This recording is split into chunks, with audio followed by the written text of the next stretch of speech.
कुछ देर बाद वो अपने घर पहुंच गए। प्रियांशी चेंज करके अपने बिस्तर पर जाकर लेट गई। उसने सोने के लिए अपनी आंखें बंद की ही थी कि तभी उसे कमरे में एक अजीब सी फुसफुसाहट महसूस हुई, जैसे तो कोई बड़ी ही धीमी धीमी आवाज में सिसकते हुए रो रहा हो। उस आवाज से प्रियांशी का ध्यान भटका और उसने अपनी आंखें खोली। उसने इधर उधर देखा मगर कमरे में उसे कोई भी दिखाई नहीं दिया।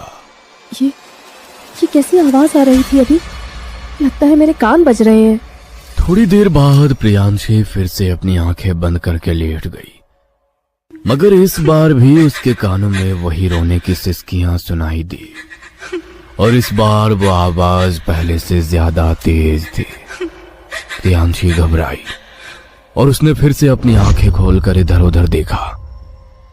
पहले तो उसे कुछ दिखाई नहीं दिया, मगर जैसे ही वो दोबारा लेटी तो पंखे पर उसे लाल रंग की साड़ी पहनी एक औरत बैठी हुई दिखाई दी, जिसका चेहरा बुरी तरह से जला हुआ था और वो उसे बस एकटक घूरे जा रही थी।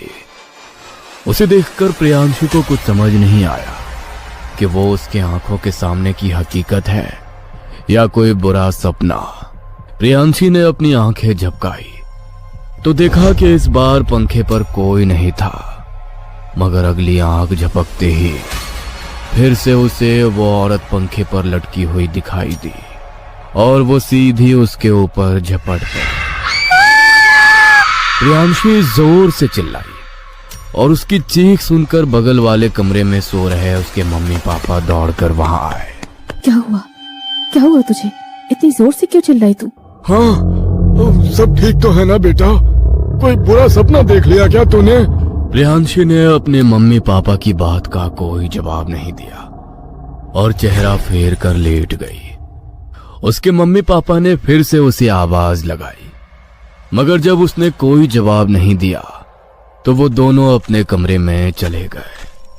उनके जाने के बाद प्रियांशी बिस्तर से उठी और उसने खुद को ड्रेसिंग टेबल के आईने में देखा और अपनी गर्दन मोड़ते हुए भयानक तरह से मुस्कुराने लगी। उसने अपना ड्रॉअर खोला और आधी रात को अपने चेहरे पर मेकअप करने लगी। उसने अपने पूरे चेहरे को खराब कर लिया और जोर जोर से हंसती हुई बेहोश होकर जमीन पर गिर पड़ी। सुबह जब नाश्ते के टाइम पर वो बाहर नहीं आई तो उसकी मम्मी ने उसके कमरे का दरवाजा खटखटाया, मगर उसने दरवाजा नहीं खोला। उसकी माँ